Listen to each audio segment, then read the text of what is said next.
High, আমি লাল। আপনারা দেখছেন আবার ইউটিউব চ্যানেল বেঙ্গলি বাবু মোহন। আজ চলে এসেছি কল্যাণী আইটিআই মোড়ের লিমিউনিস ক্লাবের সেন্ট বিউম প্যাগোডার আপডেট দিতে। আজ এই ভিডিওর মাধ্যমে আপনাদের এই সেন্ট বিউম প্যাগোডার পুরো আপডেট দেওয়ার চেষ্টা করব। বাইরে থেকে প্যান্ডেলের 90% কাজই সম্পূর্ণ হয়ে গেছে।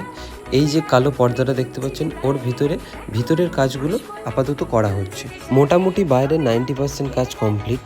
এবারে এই পর্দার ভিতরে হস্তশিল্পের কাজ চলছে, যেমন বিভিন্ন প্যাকাটি, আইসক্রিমের কাঠি, এইসব দিয়ে হস্তশিল্পের কাজ করা হচ্ছে। এই প্যান্ডেলে সবথেকে বড় আপডেট হলো 18 তারিখ মাকে নিয়ে আসা হবে এবং 21 তারিখ মহালয়ার দিন প্যান্ডেলটিকে সম্পূর্ণভাবে খুলে দেওয়া হবে।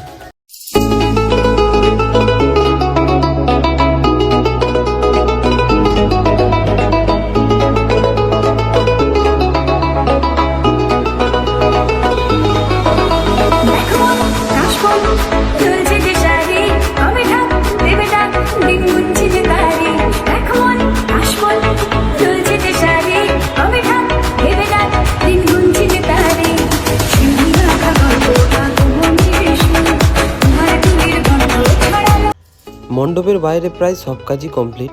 তা লাইট গেটও বসে গেছে আর জলের ফয়ারার কলগুলোও বসে গেছে।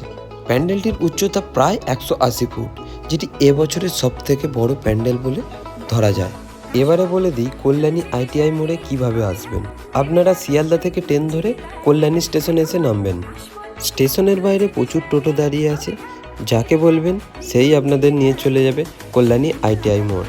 এই হচ্ছে সেই কল্যাণী আইটিআই মোড়। এখানে আসতে টোটো ভাড়া লাগবে স্টেশন থেকে 15 টাকা। এই মোড় থেকে বাঁদিকে তাকালেই আপনারা দেখতে পেয়ে যাবেন মায়ানমারের সেন্ট বিউম প্যাগোডা। এখন কি সুন্দর! এই মোড় থেকে মাথাটা ঘোরালেই আপনারা দেখতে পেয়ে যাবেন সেন্ট বিউম প্যাগোডা। কিন্তু পুজোর সময় এলে এই রাস্তাটা কভার করতে আপনাদের টাইম লাগবে 3 থেকে 4 ঘন্টা।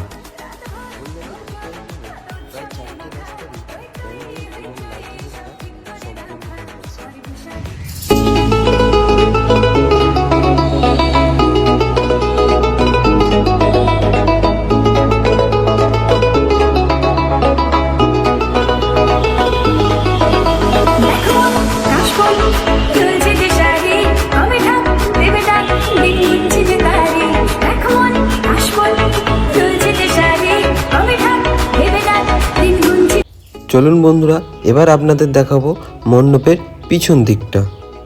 হাজার হাজার বাঁশ দিয়ে বেঁধে বেঁধে বেঁধে বেঁধে এই মণ্ডপটিকে তৈরি করা।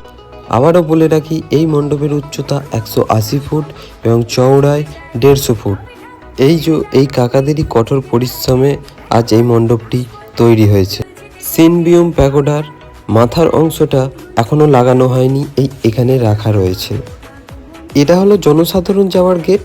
আরেকটি গেট করা হবে, যেটা হচ্ছে মণ্ডপের ওই পাশ দিয়ে, যেটা হবে ভিআইপি গেট।